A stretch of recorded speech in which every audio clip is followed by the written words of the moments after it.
Welcome to the Prog School Podcast, where we break down progressive rock albums in a way that anyone can understand it.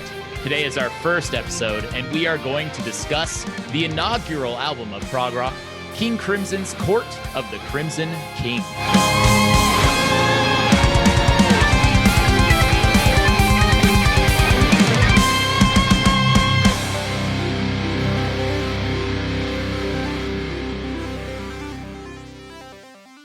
Try to say that 5 times fast. How's it going, Morgan? Oh, good. How you doing? Good.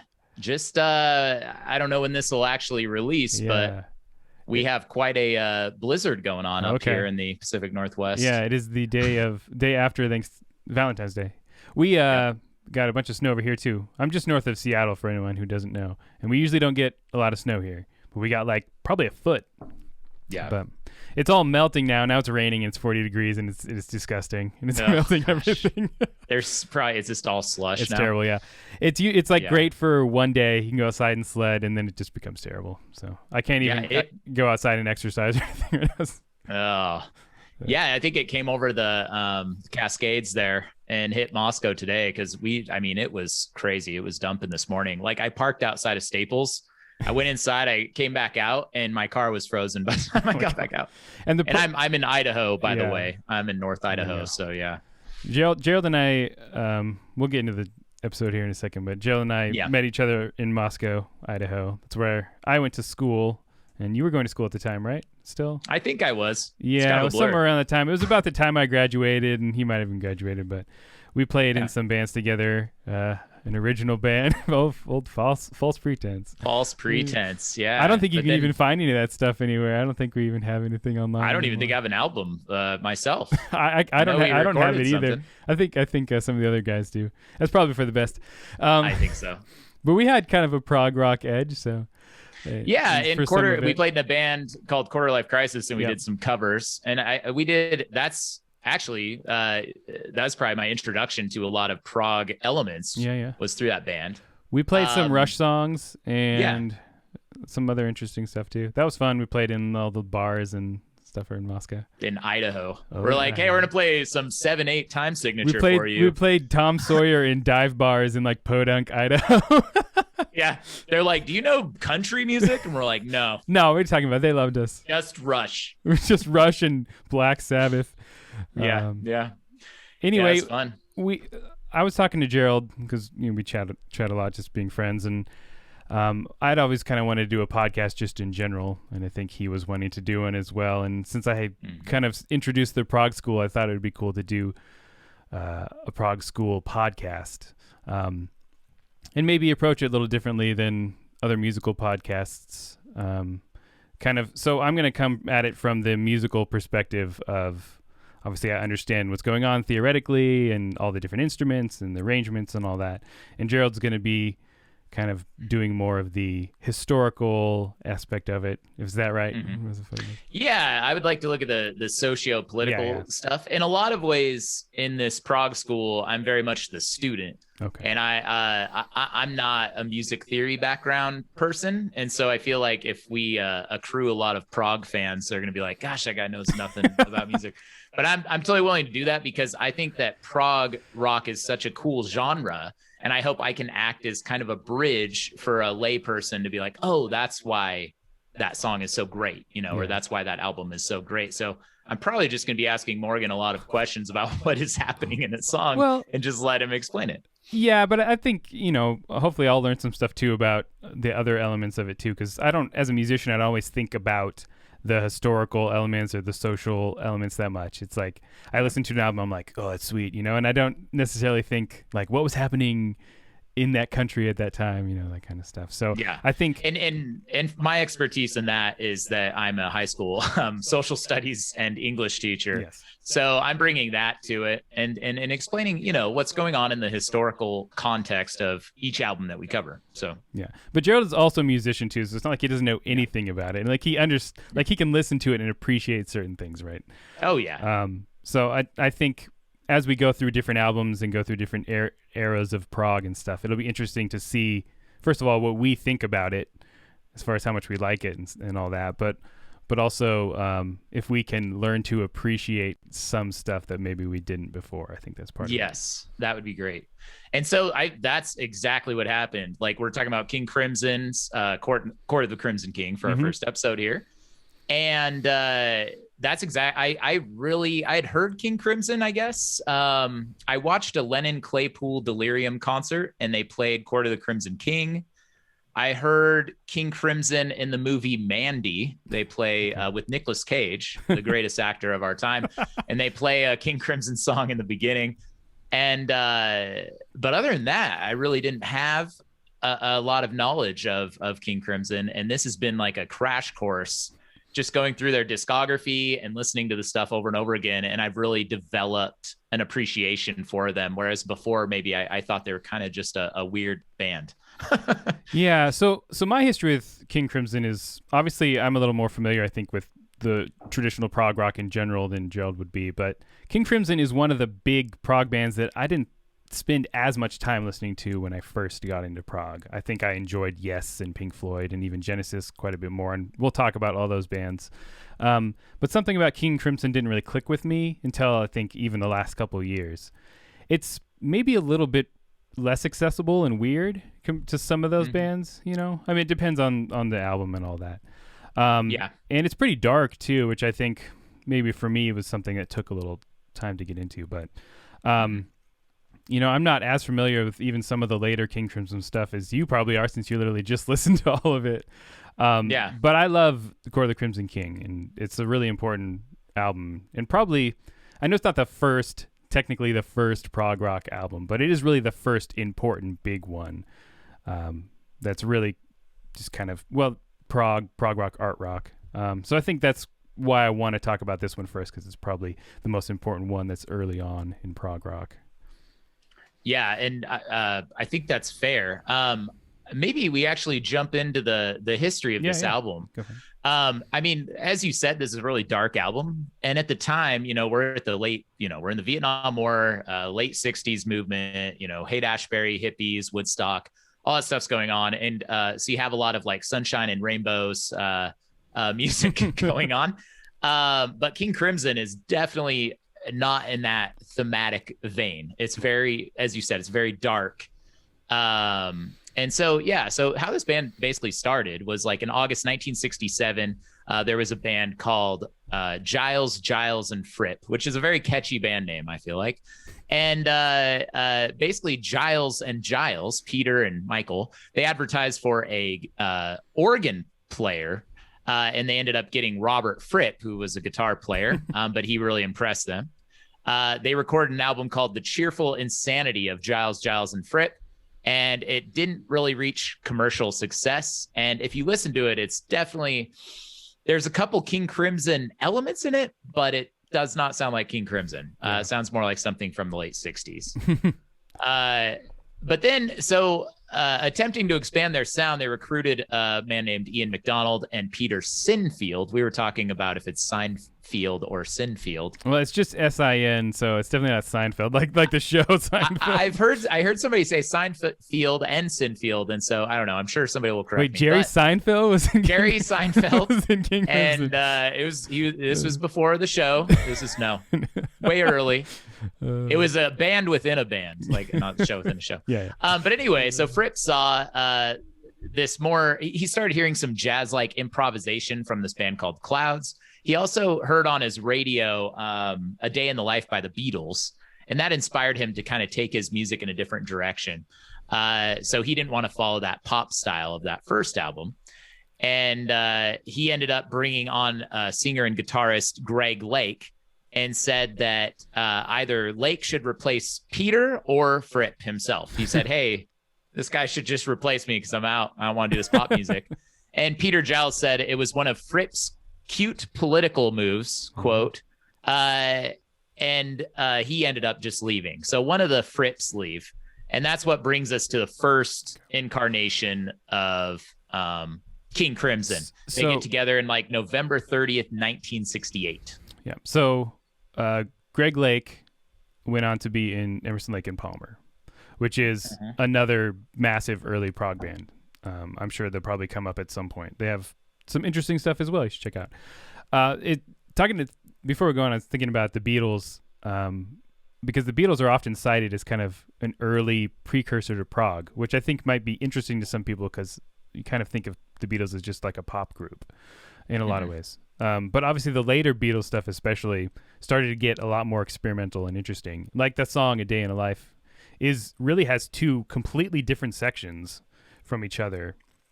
One was written by Lennon and one was written by McCartney.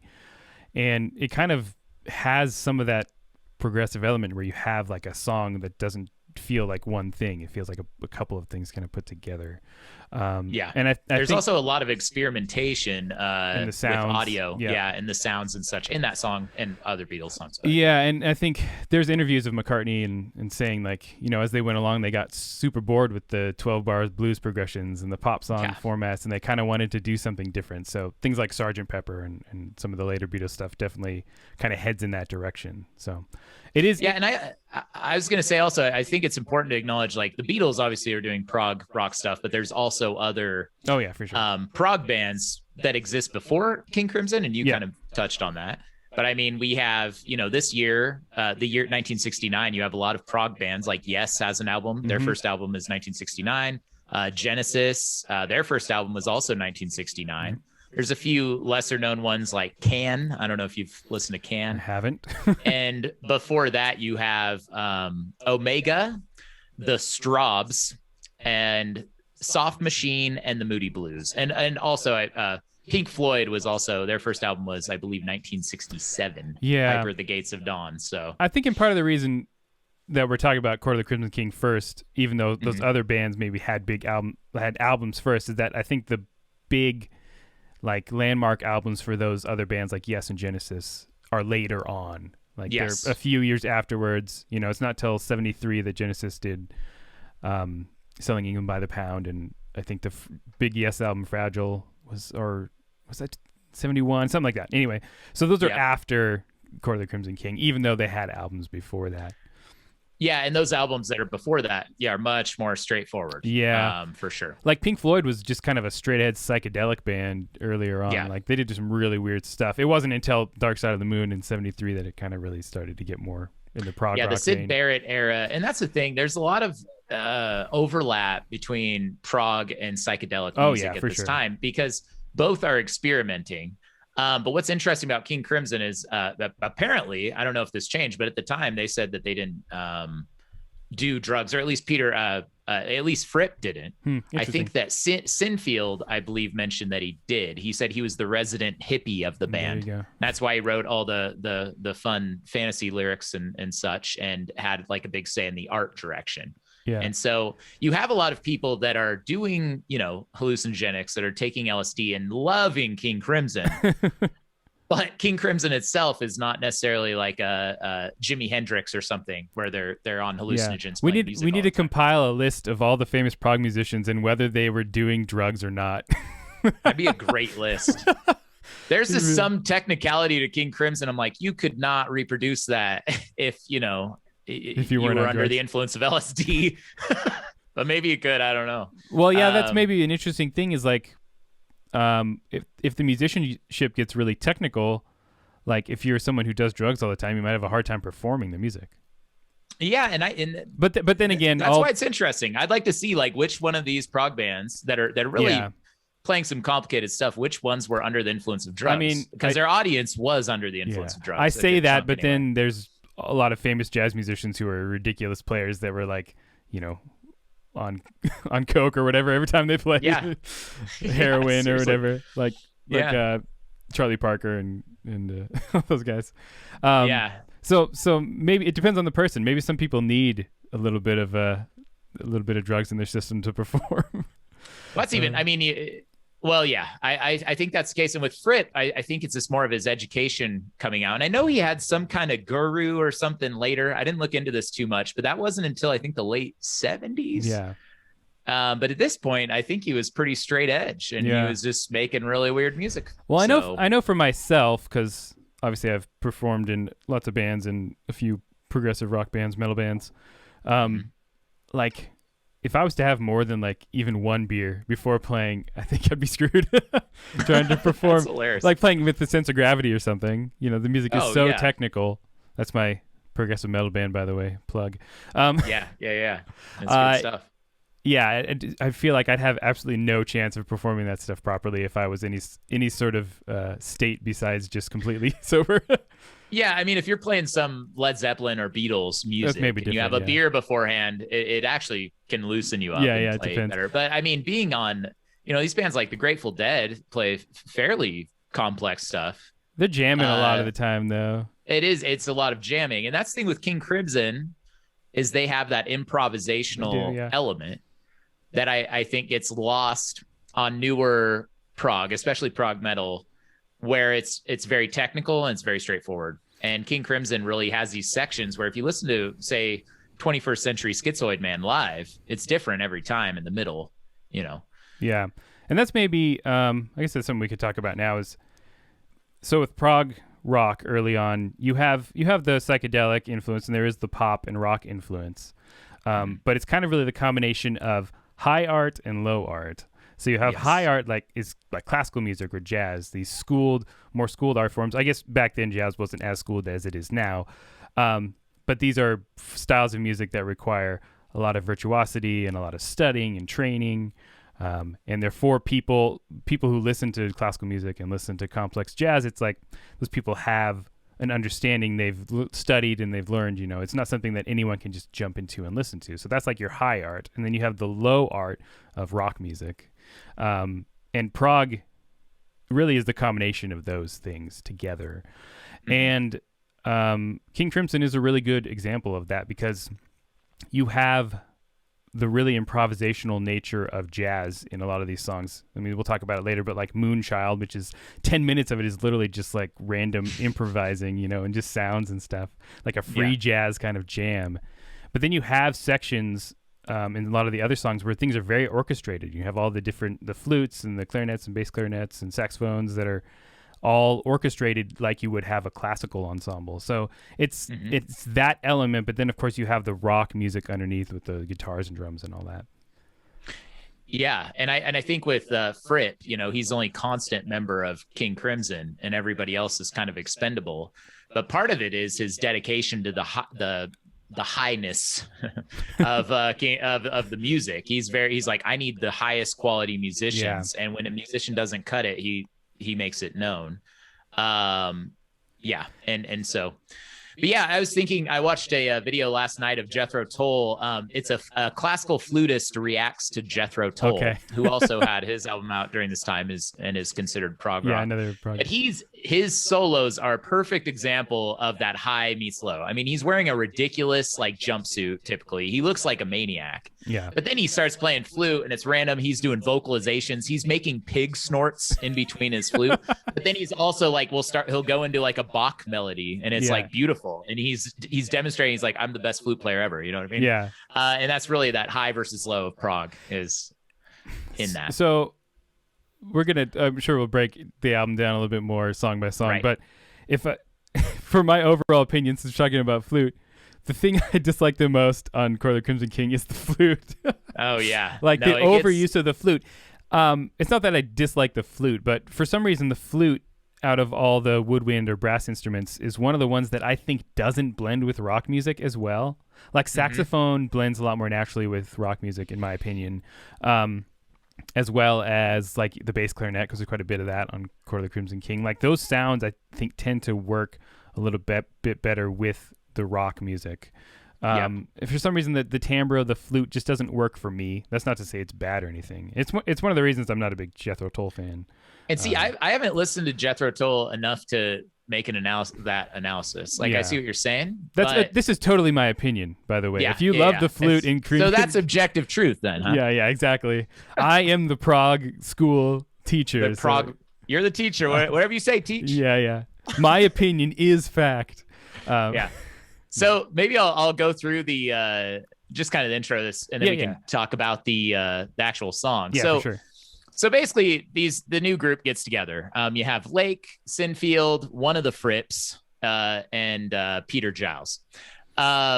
they named their band King Crimson, and I read a lot of different tales about this. Sinfield says that it's a take on Beelzebub. It's one of his Beelzebub is one of the Prince of Demons. It's basically Satan. Yeah. And they named him King Crimson after that, but then I also saw, like, McDonald said, he's like, I didn't care what the name was. He said anything was better than Giles, and Fripp. I thought that was pretty funny. Yeah. So then you have them break out. So they rehearsed for the first time January 13th, 1969. Okay. So they haven't had an album out yet.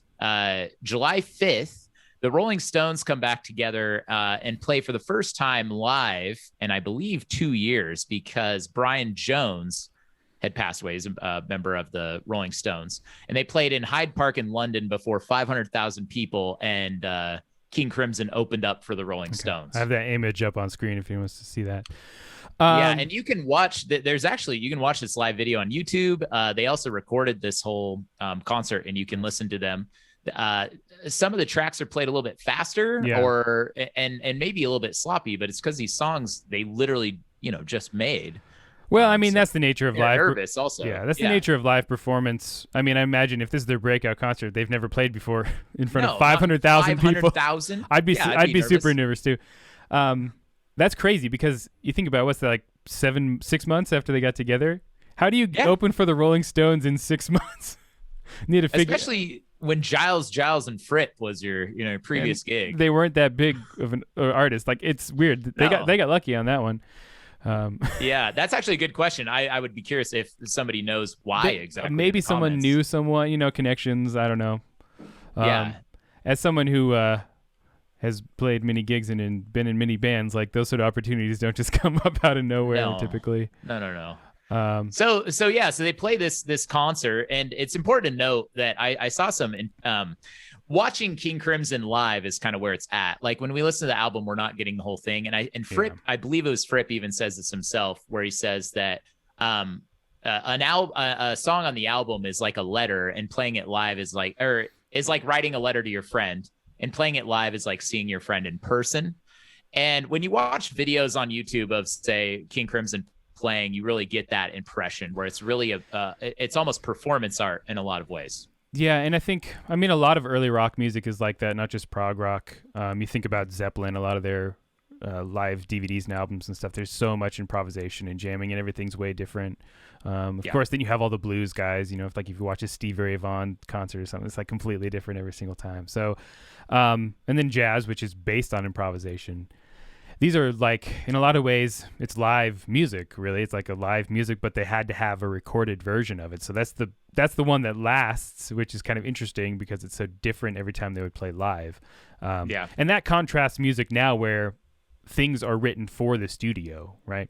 And everything is planned out. And then when a band goes to perform, for the most part, newer artists are performing exactly like the record. Like, they want to make it sound exactly like the record, Yeah, it's a click track. You got lip syncing. You have for the pop artists, you have the lip syncing stuff, or even in the prog world, I've done a lot of progressive metal concerts opening for bands. It's like they have backing tracks with all the orchestration, and sometimes even like backing vocals, or like if the bass player can't make it on the tour, the bass is like just coming through a computer. So it's very different from. It's interesting because it's coming from the same, like, it's the same style of music, right? I mean, we call it prog or whatever, but you have one band where it's like all improvisation, and then one thing where it's like, it might as well just be a classical ensemble because you're playing it exactly the same way every time, I know, and I feel like, I mean, I understand the utility of that and having those things like backing tracks and stuff, but I do feel like it really sucks a lot of the life out of the music. It makes it less organic. Because I think if you get down to the roots of music, it's about a collective experience that people are sharing. And I feel like that if it's more improvisational or it's more loose, it really adds some life to it, I guess. But I think it depends. I think about everything that I write for the Prog School, like all the original music I'm doing, like I'm doing it by myself, so I have to do that, right? I have no choice. Like, I have to do it on a grid. I have to use virtual instruments. Like, I don't have other people helping me. So in a lot of ways, the technology and that more rigid element is helping people like me to create music by myself. Whereas I couldn't have done that 50 years ago. I've needed a whole band, and I would have, to make this stuff happen. Yeah. So there's obviously really good things about the technology, but I do agree that like some of the organic element is left out of newer music. And a lot of that is production too. I mean, that's something to talk about if we're talking about listening to these older albums, is like you have to go into it realizing that the production is not nearly as good as production is now. You know, you're not going to get as crisp playing even in a lot of cases. A lot of stuff is being recorded live as a band, no click tracks. You're not going to get like perfectly tuned vocals all the time. Just the overall sound of it's not going to be as polished as you would get with a modern album. Yeah. And that can be good and bad, just like the improvisation part of it, right? Well, and I mean, even if you watch recent King Crimson concerts, I'm not sure I know they have like inner ears and things like that, but it looks to me like there is no backing track. And I doubt it. Yeah. They still have improvisational parts, which again, you don't see, you know, like I'm wearing my Haken shirt. I don't know how much of a Haken live show is improvised, if any of it is. Not much of it. Maybe a few sections, but yeah. You know, and it's funny because Haken is one of those bands where I feel like compared to some of your more technical like metal bands, they have a little bit more of an organic sound, even though everything's composed. But yeah, they're not doing like a lot of improvisation live. But there's something else I was thinking of with that. It'll come back to me. Recording studio stuff. Recording studios. Well, I was going to say, so when this band came out, though, the sound that they're making, I mean, they played 21st Century Schizoid Man, Hyde Park, July 1969, right? Yeah. Right at the peak of the hippie movement. They're playing this song that's you know, far ahead of its time. And if you look at people's reactions, how they describe their reactions to King Crimson when it first comes out live, like typically the Rolling Stones play a song, everybody would clap, yay! Yeah. When King Crimson would play a live show, like they'd get done and the people would just be completely silent because they're like, what was that? Like they were seriously awestruck. And I think that that's fascinating. And it really, I mean, they're just ahead of their time. You can listen to bands today. Or from the 90s, I was thinking more, but like Radiohead and you know, Tool and Primus, and you hear this like, oh, they stole that from King Crimson, you know? Oh yeah. And that, I mean, we'll see that as we go along, like all these kind of first wave of the prog bands, it's like their influence is very clearly heard on all the later stuff, you know? Yeah. Like I believe the remastered version that I have been listening to, because that's the one I've been streaming, is actually, I want to say that Steven Wilson from Porcupine Tree and all his solo stuff, that he actually was involved in the remastering and remixing of it. Yes, and of Genesis, I believe. Right? He's done some Gentle Giant. Gentle Giant, that's what it was. Which we're definitely gonna have to do a Gentle Giant episode because they're so weird, and I love Gentle Giant. Yeah. Okay. I have one thing. Yeah. And then how about we break down? Yeah, we'll go through all the songs here and Yeah. So basically, the Court of the Crimson King comes out after this Hyde Park thing. They get really big. Court of the Crimson King is released October 10th, 1969 on Island Records. Interestingly, this is released 2 weeks after the Beatles' Abbey Road. Okay. And 2 weeks before Led Zeppelin 2, which is a really interesting release date. And it did fairly well considering that those two albums were out. I also made a playlist, and you can search this on Spotify. It's this Prog School Podcast. We'll have it linked. King Crimson. You should be able to find it. And I put some of those songs on there just so you can hear the contrast of where King Crimson kind of fits in. So it received public compliments from Pete Townshend. He called the album an uncanny masterpiece. The big things that moved away from the contemporary kind of British American blues and introduced this more kind of sound kind of from antiquity. Drew a wide range of influences from romantic, modernist, classical, psychedelic rock, folk, jazz, even military music, and just straight up ambient improvisation. That the album art, as far as for the album, I thought this was kind of interesting, is that on the front, you have the 21st Century Schizoid Man. And he's very much like, if you've seen, do you know the painting? I think it's Edward Munch. Is that his name? Edvard Munch. And it has the guy screaming on the bridge. You know what I'm talking about? And he looks kind of ghost-like. I think if I saw it, I'd probably recognize it. It's just called The Scream. And, but basically it's modern man being torn apart by modernity. And if you open up the album art and you look at the back, you can see the Schizoid Man being kind of pulled by his cheek into like the abyss. I have that up on the screen if you're watching this on YouTube. Like I purposely put the back on there too so you could see how he's getting pulled back. So. Yeah, so this album art was done by Barry Godbear, and it's only album art he ever did. He was a student because he died of a heart attack at the age of 24 in 1970, right after it was released. Okay. But the band said when they opened it, when they saw the album art for the first time, they said, we all stood around it, and it was like something out of Treasure Island, where you're all standing around a bow of jewels and treasure. This, I won't say that, but blanking face screamed up at us from the floor, and what it said to us was Schizoid Man, the very track we'd all been working on. It was as if there was magic going on. Sorry, the font was really bad on that. It was hard to read. So yeah, that brings us to the actual album. So I think touching on the artwork really quickly. I feel like if I'm thinking about the artwork from sort of your famous prog rock albums, I feel like this is the most like striking, like not like as in like it's the most beautiful, but it's definitely the most like I don't know. I'm trying to think of the right word. Shocking, maybe. I don't know. Like and that was, they said to the artist, like, the only thing is that we needed to stick out from the other albums. And I would even say to this day, that image still does that. And I would say it's iconic of prog rock. I mean, I think on your intro, don't you? Yeah, it's the first. Well, I mean, my logo pops up first, and then a picture, and then me, and then this album cover. Because I think it's like the image of it, as much as the album is kind of an iconic prog rock thing, you know? Oh yeah. And look, staring at it right now is like, it's kind of creepy. Just looking at it. It's weird. It's weird. It's really weird, but it does fit with the music really well, you know, and the kind of the vibe. Totally. And just to, you know, schizoid, I think I have the definition of schizoid. I mean, obviously this is referencing schizophrenia, but schizoid personality disorder, which this person is supposed to have, okay, is a personality disorder characterized by a lack of interest in social relationships, a tendency toward a solitary or sheltered lifestyle, secretiveness, emotional coldness, detachment, and apathy. This is the part that I think really summarizes this album, though, is that they feel a person who has schizoid disorder feels as though they're an observer rather than a participant in life. A lot of the lyrics in this album have to do with like being disconnected, or you're talking to the wind, or you see yourself from the outside looking in. A lot of the lyrics have to do with that sensation of being like disembodied. Yeah.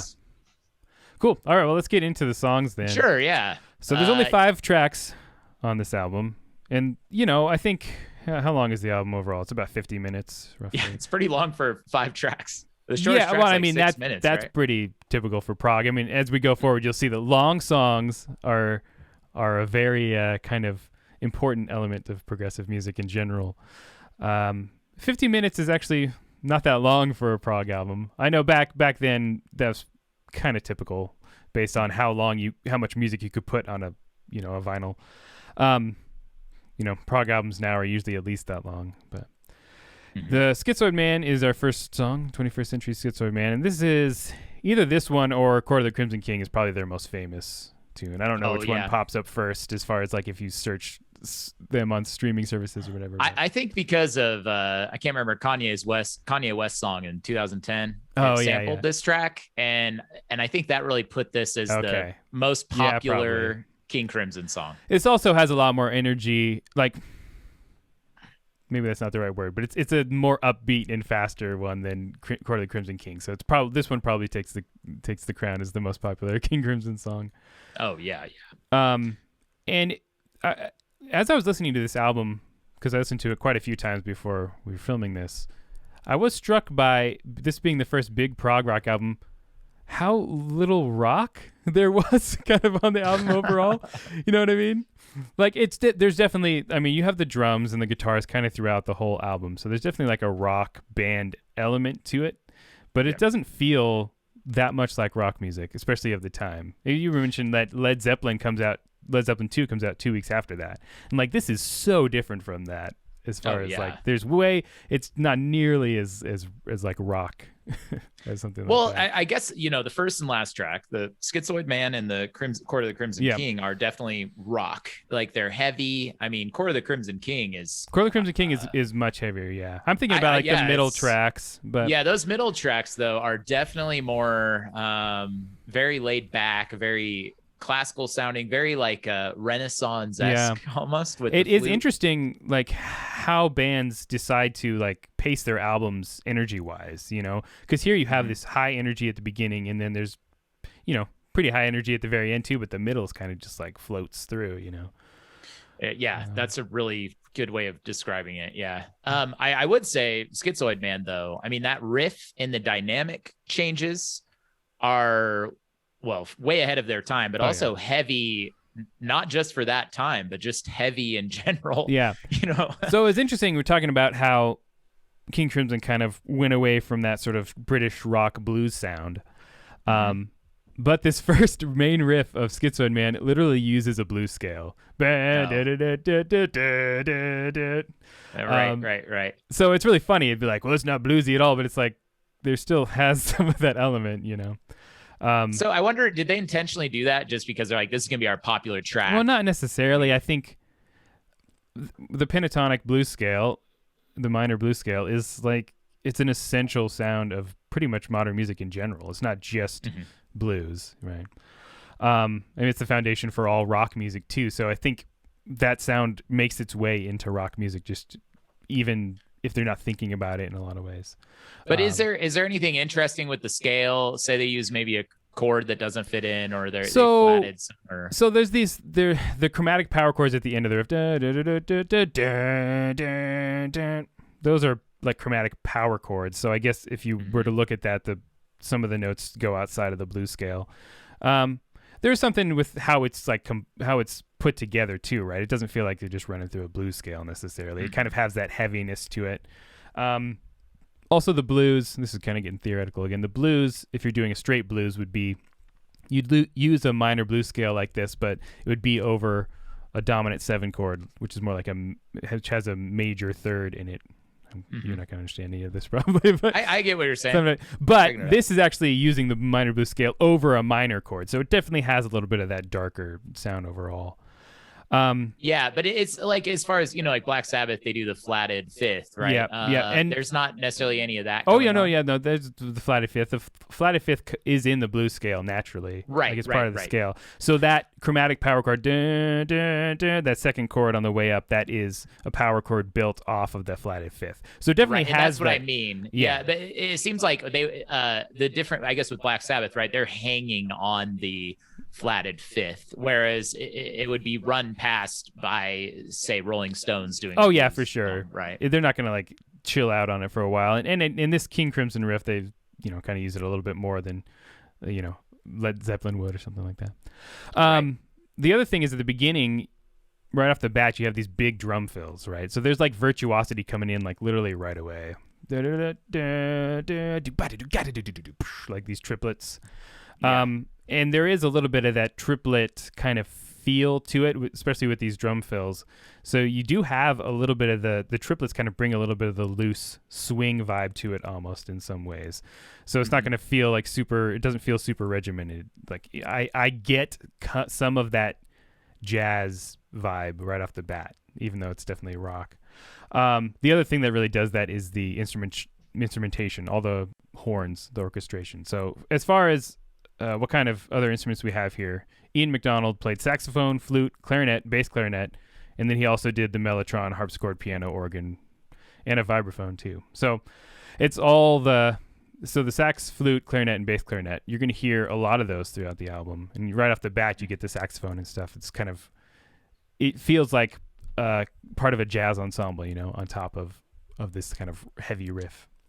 From what I read online, it seemed like the mellotron on this album was really what stood out. Like it was a newer instrument.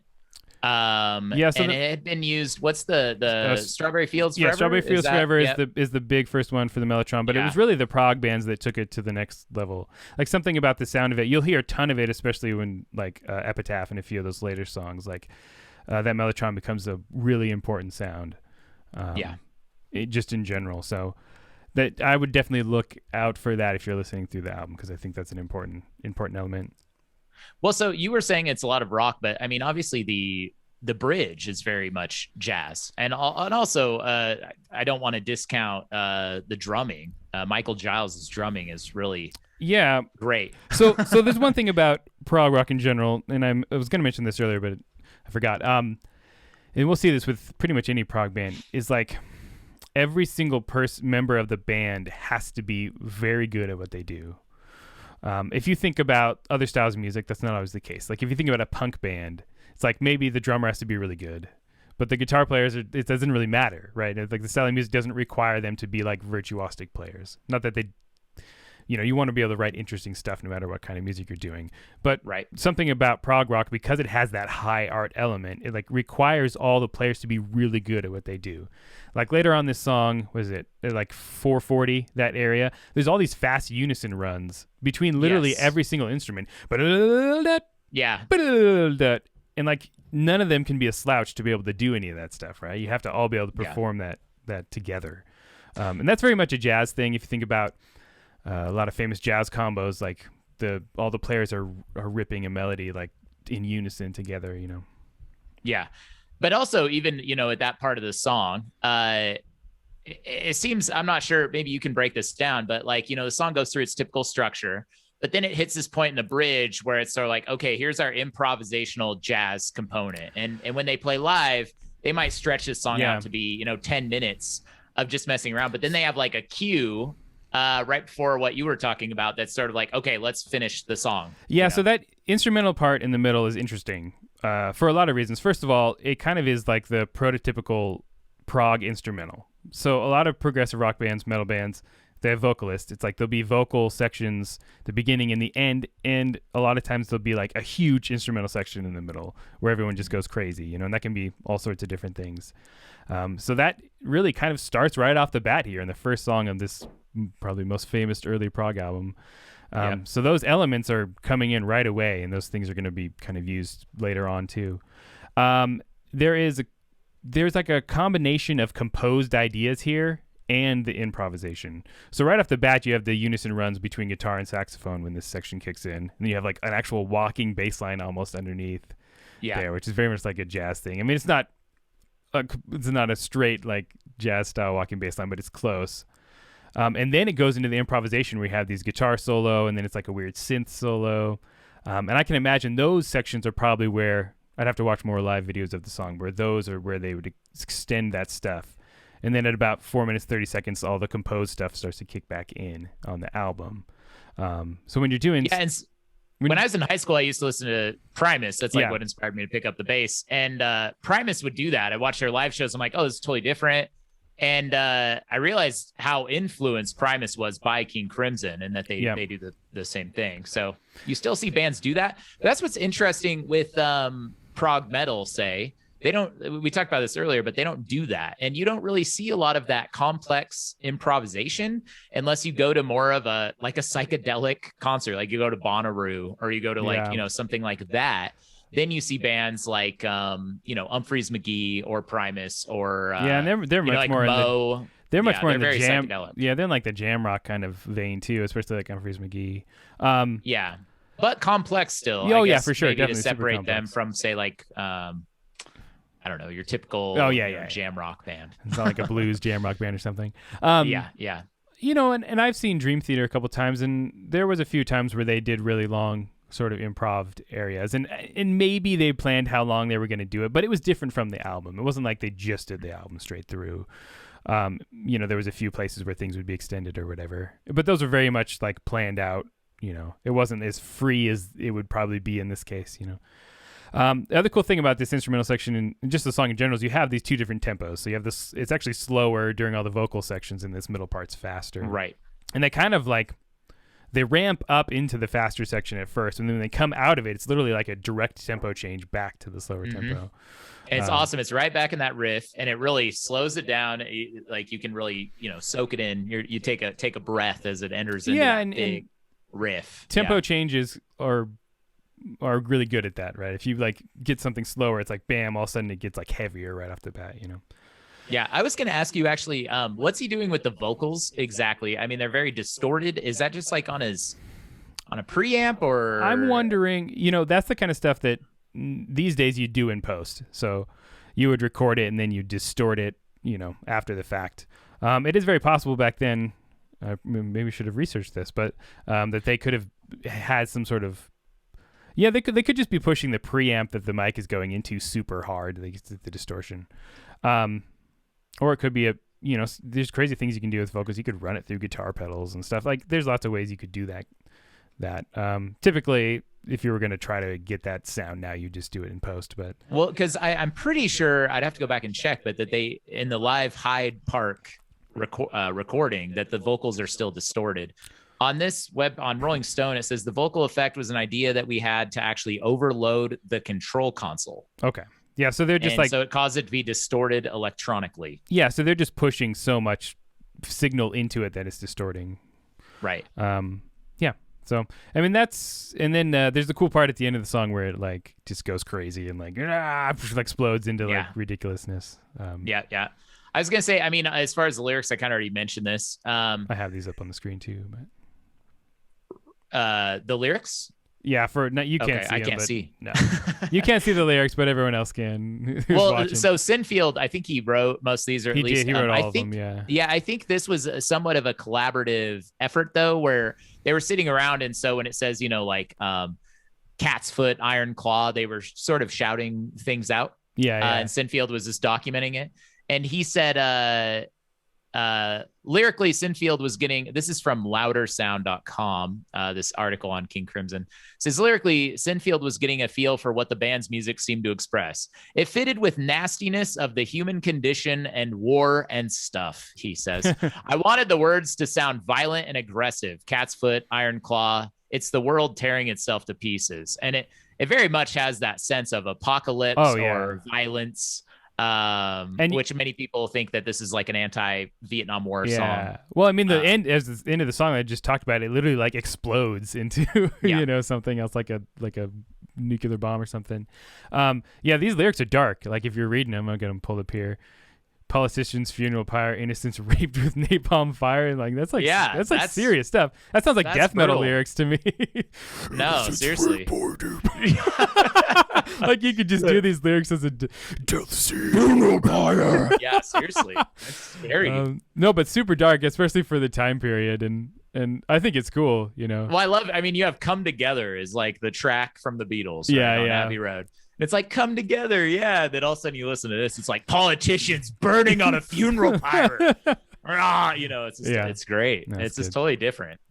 Yeah. So, so did you have more on Schizoid? No. I mean, we talked a lot on that, but that's an important one. And I think for myself, I don't know which songs stand out the most to you. I obviously, for me, obviously, Schizoid Man and Court of the Crimson King are the ones that I think are maybe the most memorable, just in general. Yes, I think so as well. And the other song that I really like is Epitaph. Out of not that the other two songs aren't good too, but those are the ones that really stand out to me personally. Yeah. Yeah, and I mean, like, you have this sort of apocalypse that's happening in Schizoid Man, like everything's destroyed. And then those next three songs are like post-apocalyptic in a sense, where the content is very much about like meaninglessness and confusion and those kind of things. And going back to being schizoid, it also reflects some of those traits as well. Yeah. But yeah, they're definitely, like you said, they're not rock. Like, they're very medieval almost sounding, I would say. There is an interesting like Renaissance medieval quality to some of this early prog. Like, we mentioned Gentle Giant earlier, but if we talk about them, like, there's all sorts of stuff that they do too. It just feels like you're stepping back into some sort of like, medieval time. And it's very interesting. I guess I think one of the bandmates of King Crimson, I can't remember, but he said, they actually don't know who said this, but somebody said this to Fripp, and he's like, I'm tired of playing all that airy fairy, and then he poop, but he didn't say poop. And I feel like specifically Moonchild is like in that camp. Very much so. It's good music. It's just not rock by any means, Yeah, it's interesting. And I guess maybe that's like a folk element too, because there is like a folk music element to some of this as well. Especially you get a lot of acoustic guitar in like these middle tracks too and stuff, and then of course the flute, which I mentioned earlier. So that brings us to I Talk to the Wind, which is the second song. And that is very flute heavy, which might be one of the reasons, as I mentioned earlier, that this isn't one of my favorite songs. Right. It's a nice song. I mean, there's nice melodies in here, and there's some interesting stuff going on. It's a little more straightforward as far as structure goes, with like a verse and a chorus. But there's some extended kind of jamming with the flute solo at the end and all that. But I think there's a nice contrast between this and Schizoid Man, which is a little more complex and over the top. And a lot of times it's nice to have something to bring you down from that, right? If your entire album is kind of just one thing, whatever that thing happens to be, it can get kind of taxing after a while. So so what are the instruments? Obviously you have the flute in the intro, but what are the other instruments? Is that the mellotron at the beginning there? There's some mellotron, and I can't remember what other orchestration instruments are in there. There's a few ones, but I'm listening to it through my headphones. Oh, okay, there you talk go. about it so I can. But I know it has vibraphone. Oh, I can hear that. But then there's this sound. I'm not sure if it's like an oboe or the mellotron, So well, it could be. Sure. It could be clarinet probably. There's no obeau, so you have the clarinet in like the bass clarinet happens a lot on Epitaph. You get that nice low sound. But the clarinet there's some clarinet on this one too. The clarinet to me it's another high woodwind instrument like the flute, but it I think blends with the rock band instruments a little bit better to my ears. But because it's like a mid-range sound. It doesn't have the like piercing high end quite as much, the clarinet. I mean, it can depending on if you're playing up high, but it doesn't like kind of naturally cut through as much as a flute does. Right. There are some vocal harmonies right off the bat in this song too, which are cool. One thing vocally, just in general in this album, there's typically in each song, I think every single song, there's only like a verse and a chorus vocally for every single song. And like everything else is filled in with instrumental sections. So there's quite a bit of I never noticed that. That's true. Yeah. So there's a lot of instrumental sections throughout, and I think especially when we listen to some of the other early prog bands, is those bands will be more vocal heavy, or have more vocal sections or more vocal harmonies or layers and stuff. So King Crimson is fairly, in this album, just in this album I'm talking about, obviously, is very more sparse on the vocals in general, right? There's quite a few vocals on Court of the Crimson King, like some of those big, all that stuff. Yeah. But like on the rest of these songs, it's like, there's either one voice or maybe there's one extra harmony in spots too, and there's just a verse and a chorus, and then everything else is kind of filled in with instrumentation. So, right. That's that. Yeah, and I mean lyrically, this song I said has some of the schizoid aspects, but it talks a lot about not trusting authority, not having a clear direction, even sort of accepting meaninglessness, and even though it's very chipper music, I don't know if that's the right adjective to use, with the flute, like I could see like birds landing on you, kind of thing. The content is very nihilistic, like what he's talking about. Everything is delusion and confusion. He can't be instructed or conducted. He just talks to the wind, which is kind of a throwback to like Ecclesiastes in the Old Testament of everything's meaningless, just wind. At the end, I think it says the late man has been everywhere, but the straight man has never pondered these things. And it's sort of the idea of like stepping out of yourself and reflecting. The straight man is like your average businessman. He just goes along with his character, whereas the late man has been everywhere, and that he's been sort of disembodied. He's schizoid in a way.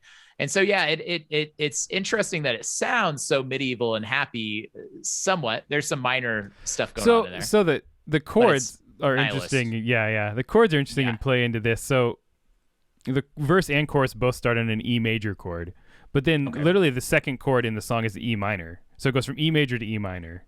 And that kind of happens throughout the song. So it's either using chords from E major or chords from E minor. And that's called borrowing from a parallel minor key, meaning they start on the same note.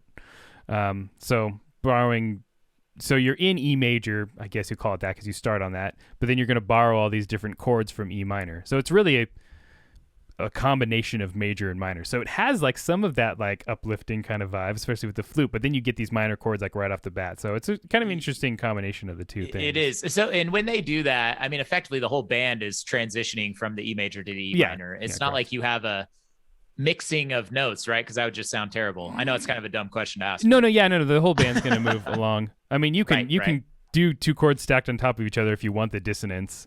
But no, the whole band's moving. This is called moving to a parallel minor key, or you could call it modal mixture. That's another thing to do. I have a Prog School lesson coming up on that soon, by the way. It does it really well because it does create this atmosphere. Yeah, like I said, it sounds happy in some parts, but it's also like depressing too. It also keeps it from being too much of a kind of like cliche major chord progressions, like a pop song chord progression. They're not using complex chords necessarily, but because they're kind of going between major and minor, you're not going to get that. You're not going to get the feeling of like, oh, I know exactly where this next chord's going or whatever. Right.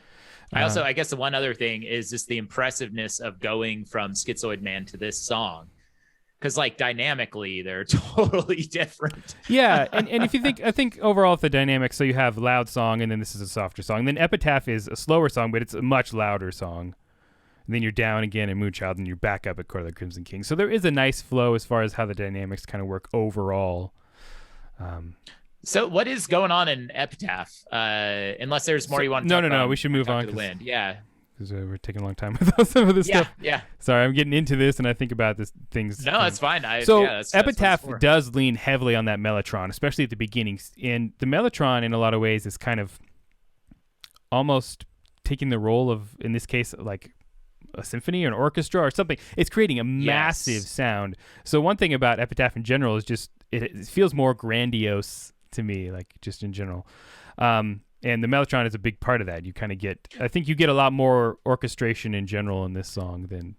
Is it overlaid? Like, did they do multiple tracks of the mellotron in the studio version to make it sound big like that? They may have. The thing is, like, obviously, what is it? Ian McDonald? Yeah, he's doing the keyboards and the orchestral instruments. So if you hear those things at the same time, obviously those things, when he has to overlay one of them. So typically how an older band would do it is like you have the main elements of the band or as many people as possible playing live, right? And then if you need to, you can overdub stuff on top of it. So if you need to overdub different instruments or maybe replace a part or add another vocal, so which is different than how you'd record now, where literally every person will just record separately, right, for an album. And they do that. I mean, in their live shows, they have 3 drummers as their current iteration. Of King Crimson. And one of them is Gavin Harrison, which is one of my favorite drummers. Right. Yeah, and live, a lot of times prog bands will bring on an auxiliary player, like to come in and just play some extra instruments, even if they're not part of the band. I know Transatlantic, since that album came out last week, I was thinking about that.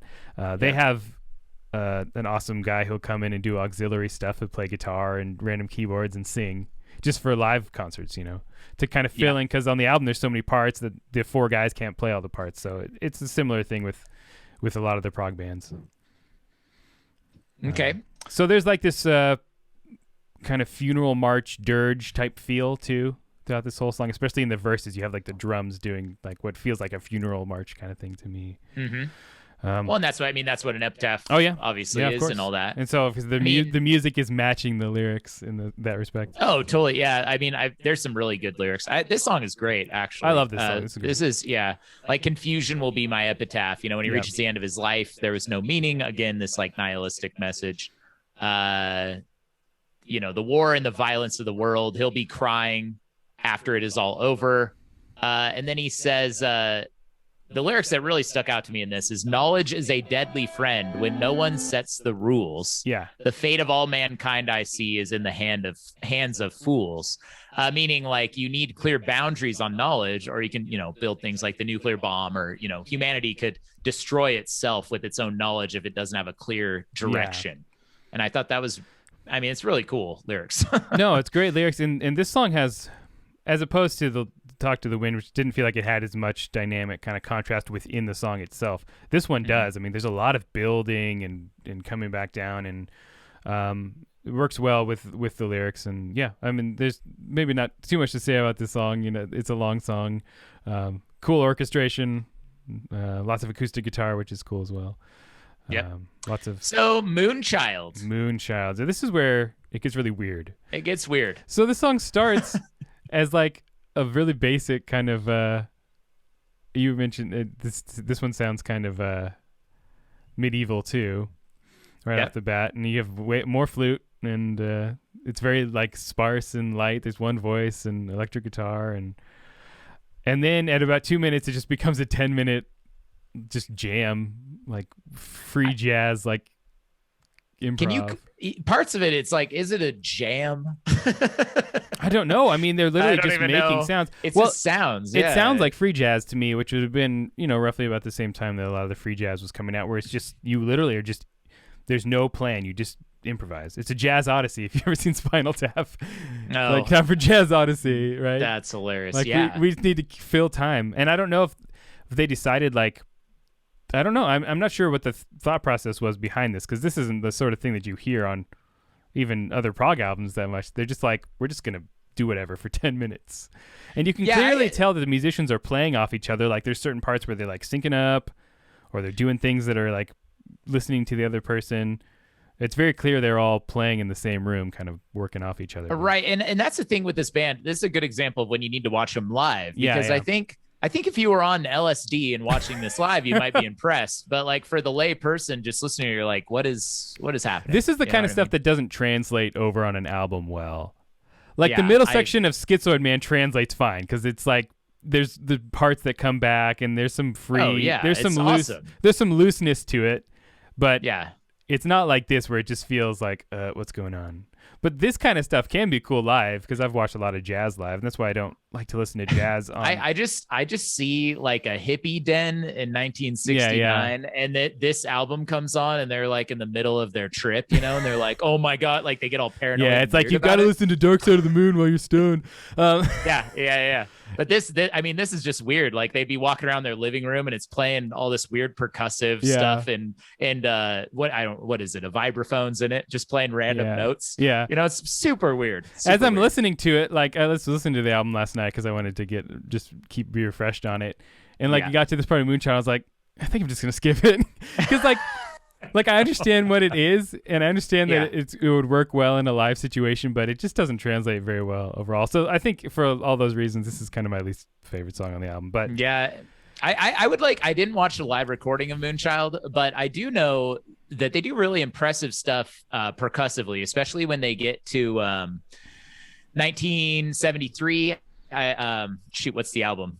The one Larps in Aspic. Yeah, which is another one of their big albums. But... And so I had never listened to that album until we decided to do this podcast, and that was my personal favorite album. That's a great album. But the reason I bring that up is because the percussionist is all over the place. He has a whistle in his mouth. He's hitting just pieces of metal to make sounds. He has like a thing he twists that makes a weird sound, and he makes sure that it perfectly syncs up with the instruments in a weird way. And when you watch it live, you're like, that's super cool. When you hear it on this album, you're like, this is random noises. I do think that that was a conscious choice, though, because Robert Fripp talks about how he doesn't want to be like traditional in any way, essentially, like to do things that are predictable. And part of that aesthetic could be like, okay, we're just going to jam for 10 minutes because screw it. Like we can do whatever we want, sort of a thing. Yeah. There's a quote from Sinfield, and he says, if it sounded at all popular, it was out. So it had to be complicated. It had to be more expansive chords. It had to have strange influences. If it sounded too simple, we'd make it more complicated. Like we'd play it in 7/8, 5/8, or just show off. Well, that's interesting. He says 7/8, 5/8, because there really are no odd time signatures in this album. Like discernibly odd time signatures. Now there's some different feels, like you go from a triplet feel to, but there aren't any like extended periods sections that are like this is in 7/8 or this is in 5, that kind of a thing, which is interesting. Right. The time signature stuff I think becomes more and more of a thing as prog goes along, to at the point now where it's like you almost have to write in odd time signatures, but that wasn't always the case with the early prog. Right. But there's really experimental like guitar sounds and stuff, and this Robert Fripp's really known for his like unique sounds and interesting kind of textures and stuff. So a lot of that's happening in Moonchild too, but it's very much a kind of thing where I think they're just like, screw you guys, we're gonna jam for 10 minutes or whatever. I was going to say something about that improvisational aspect, but I totally forgot. That's cool. Let's move on to Crimson King. There's not much. I was going to just say on the lyrics, really. I mean, they're just very romantic lyrics of this Moonchild, but there's not really much to say. It's very much emotional, more than cerebral, I would say, compared to the other songs. But that's about it. So so Court of the Crimson King, which is, I guess we decided, their second most popular song. This, for me, is my favorite song on the album.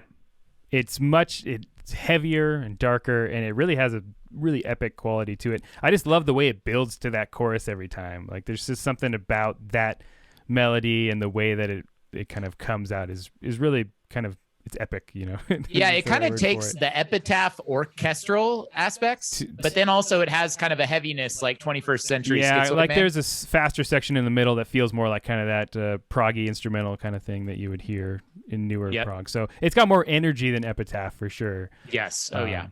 It's also interesting, this chorus, I charted it because I was curious. I was like, this happens so many times. It happens 5 times. The God of the Crimson King. You know, and in a pop song, you have 3 choruses usually as your top. Yeah. So that's very interesting. The structure of this is like, it's because this is 10 minutes long. It just kind of goes, you know, they're just like, whatever, we're going to do whatever we want pretty much. And then they have that fake out at the end, and then it comes back in for like 2 minutes of more instrumental stuff. Right. This is another example of only having a verse and a chorus, though, for the lyrics. Like, there's only those 2 sections for the vocals. Yeah, that's weird. It would, I didn't even think about that. But it happens so many times, so you're like... Yeah. This song, I actually got to watch live. It was done by Sean Lennon and Les Claypool. But that was kind of, so this was, let's see, this was 2 or 3 years ago, maybe. Mm-hmm. But that was kind of my first exposure. I was like, oh, this is a King Crimson song. And I knew that. Yeah. But then seeing it live, I'm like, and making that connection to a band that I really liked. This was sort of my way of getting into King Crimson was through this song. So, yeah. And this was probably the first King Crimson song I heard, if I think about it. I was probably, back in the day, I was searching on LimeWire or something, you know, like... trying to find a King Crimson or something song. How did you hear about King Crimson exactly? I mean... Okay, so I got into prog through Dream Theater. That was like my gateway into prog. Right. And then from there, I wanted to go back and discover all the bands that influenced them, right? So I discovered Rush and Genesis and Yes and all that. And King Crimson was one of those, you know. And so I listened to like the big songs from King Crimson early on, like probably when I was 18 or whatever. But at that time in my life, that didn't appeal to me as much, just based on where I was as a person and what kind of music I liked and how I wanted to play. You know, I just wanted to shred or whatever, you know. But as I come back to this as older, like I get so much more out of all this old prog in general, but especially the King Crimson.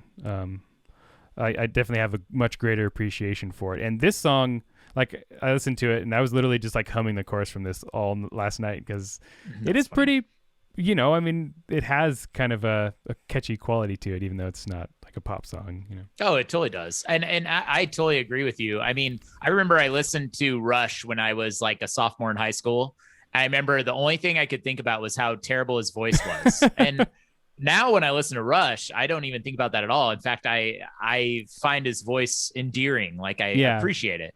And I had a similar thing with King Crimson, is that I just didn't get it, you know. And sometimes it just takes some maturity and some open-mindedness too to what they're putting out there. Yeah, you got to keep an open mind for any of the stuff. There's probably some of the stuff that we were talking about earlier with production and things like that too. Is like if you're not conscious of that, like you can just be turned off by how the fact that this album is 52 years old or whatever. But yeah, and the content and lyrical content of it too. Like this is dark stuff and it's serious. Like, and as I get older, like I really appreciate that more now than I would have as an 18-year-old. Like I just wanted to hear riffs when I was 18 or whatever. Yeah, so, I still do get a hankering for some. Oh yeah, and you got to have riffs, obviously. But I think this kind of stuff, this kind of music it's easier to appreciate as you mature a little bit. I really found, I mean, this was like a crash course for me. So I listened to this, and then I listened to Discipline, and that's the one with Tony Levin. Yeah. So that's one of their 3 albums from the late 70s, early 80s. And then I listened to Construction of Light, and then I listened to their mid 70s. So like Red and the Lark's Aspic. Gosh, why am I keep forgetting that? But anyway, that mid 70s, I really appreciated. I was like, wow, this is amazing. Like I couldn't believe that I missed out on it. And especially watching it live and listening to the album, I really felt like that was the best King Crimson for me. Yeah. This album is not necessarily the best. It doesn't hit me at a visceral level, but I can appreciate it at I guess like an intellectual level, and also understand its impact and important. Its influence it had later. Yeah. I agree too. I think this probably isn't my favorite King Crimson album, but I like it a lot and I think it's really good. And it will be interesting to talk about, especially like Yes and Genesis, and because their big albums were like their third or fourth album where they kind of figured out their sound. And so those to me are like some of my favorite of their albums.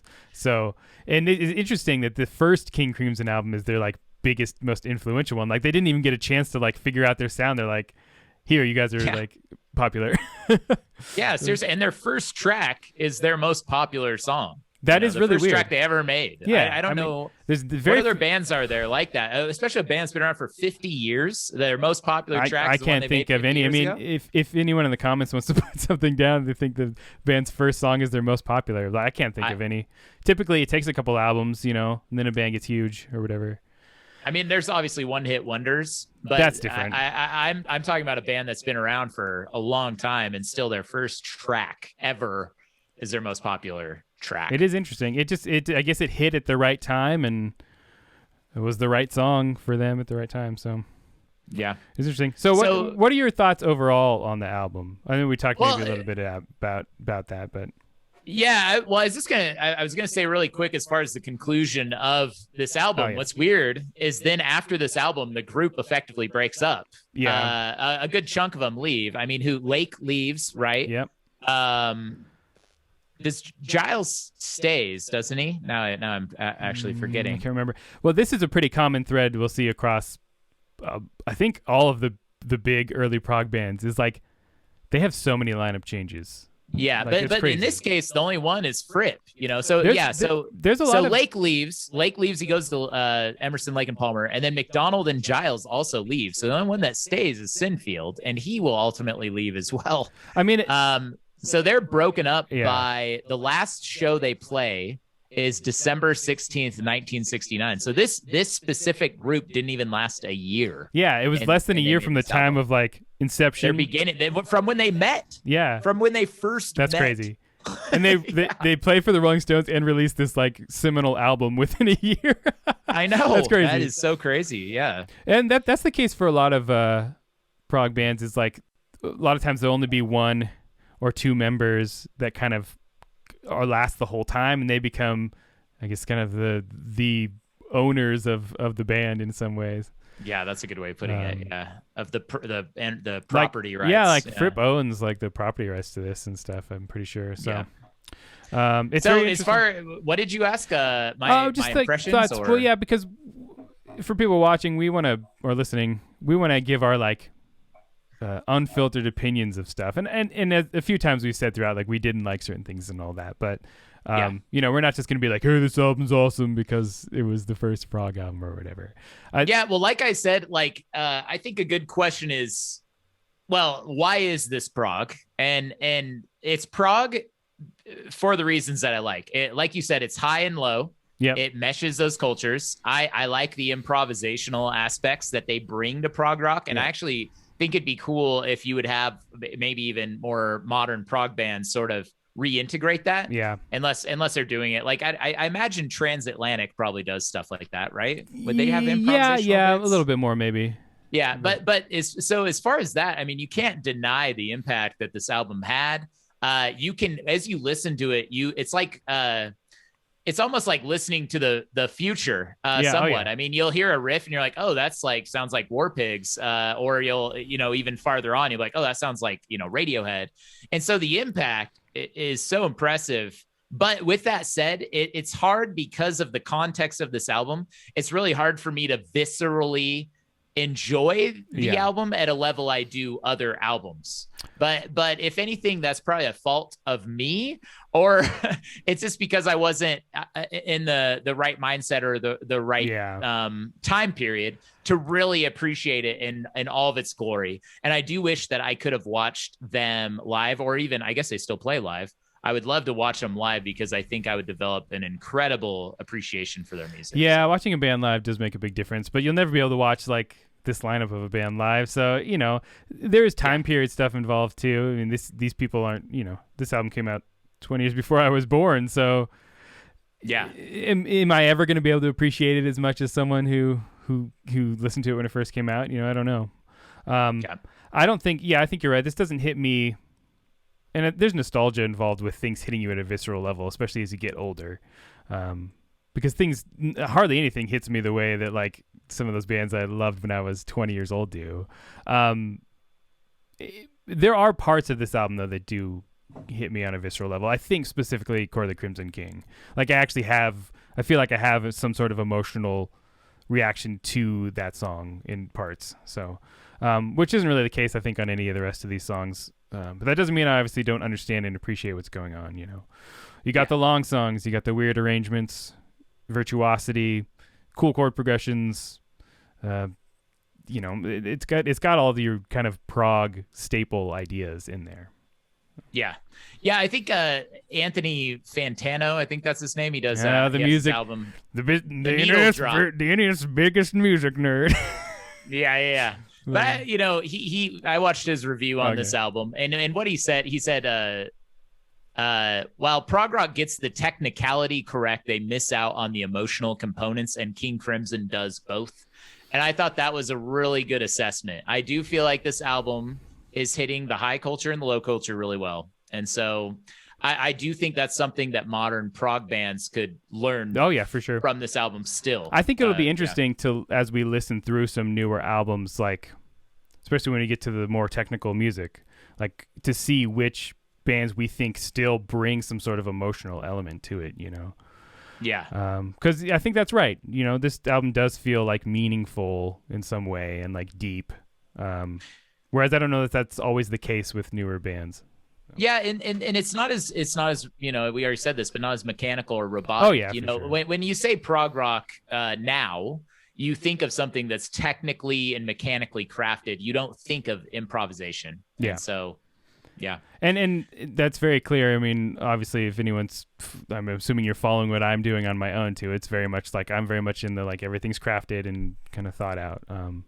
I try to do some improvisational videos every once in a while too, but that is kind of the nature of modern progressive music, and it'll be interesting to see as we go through stuff how it slowly transformed into that, you know.